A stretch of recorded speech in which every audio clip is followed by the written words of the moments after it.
পূর্ণ যারা দেখছেন যে বিভাগ তারা বলতে পারবেন।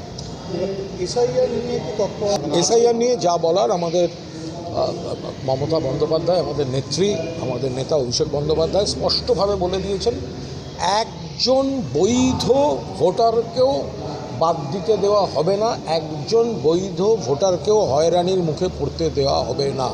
যদি হয় দিল্লিতে নির্বাচন কমিশন ঘেরা হবে। আর আজ সুপ্রিম কোর্টে যা বলেছেন যে বিহারের এসআইআর নিয়ে যদি কোনো গলত বা ভুলভাল জিনিস থাকে তাহলে গোটা সিস্টেমটার গ্রহণযোগ্য থাকবে না।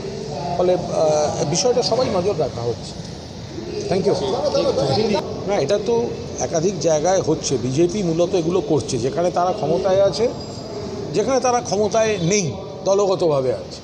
তো সেই জায়গাগুলো এই বাংলা বলা মানেই তারা একটা আক্রমণ করে বসছে, অপপ্রচার করছে, বিদেশি বলে দিচ্ছে।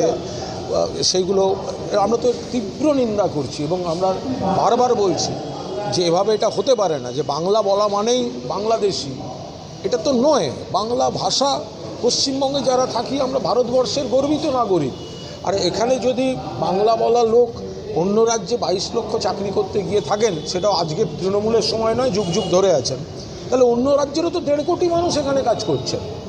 তো সেগুলো না, এখানে আমরা উদারভাবে সকলের সঙ্গে মিলেমিশে থাকি, আর অন্য রাজ্যে গেলে বিজেপি বাংলা বলা হয় বলে তার উপর আক্রমণ করবে, এতে চলতে পারে না।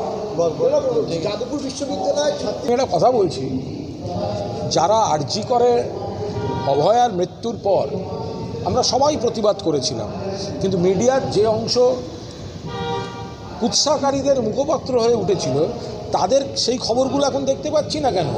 যে আরজি করের মেডিকেল ছাত্রী খুন হয়েছে এবং ধরা পড়েছে আর একজন ডাক্তারি ছাত্র, সে খবর কই? সেটা তো এখন কাগজে 3 পাতায় চলে যায়, সন্ধ্যের টপিকে থাকছে না। যখন স্বপ্ননীল মারা যায় যাদবপুরে, যখন এই বাবা মা যে মেয়েটি জলে পড়ে মারা গেছে তারা খুনের অভিযোগ আনছে, তাহলে এখন কোথায়? রাত জাগা তো হচ্ছে না। বিপ্লবীরা কোথায় গেছে?